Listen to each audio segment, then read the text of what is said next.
కార్తీక మాసం ప్రత్యేక నివేదన. నేను నాగుల చవితి సందర్భంగా ఉపవాసం ఉండి బ్రాహ్మడికి తాంబూలం ఇచ్చుకొని భోజనం పెట్టడం జరిగింది.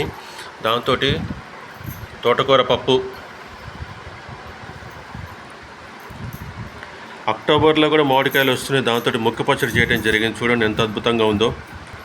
పచ్చిమిరపకాయల కారం నోరూరిపోతుంది. నోరూరించే సాంబారు, ఇదిగో నోరూరించే సాంబారు.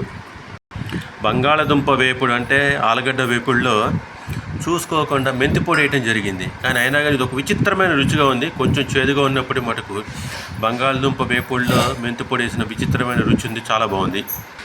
వడలు అద్భుతంగా ఉంది.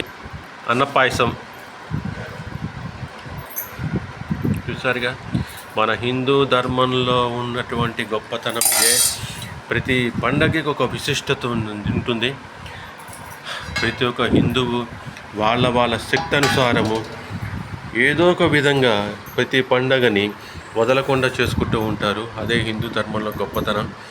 దీంతోపాటు మేము ప్రతిసారి చెప్తూ ఉంటాను, ఎంతోమందికి ఉపాధి కలుగుతుంది.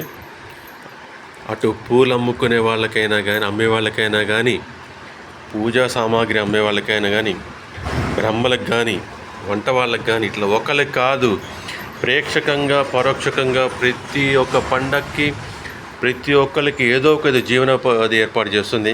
అదే హిందూ ధర్మంలో ఉన్నటువంటి గొప్పతనం.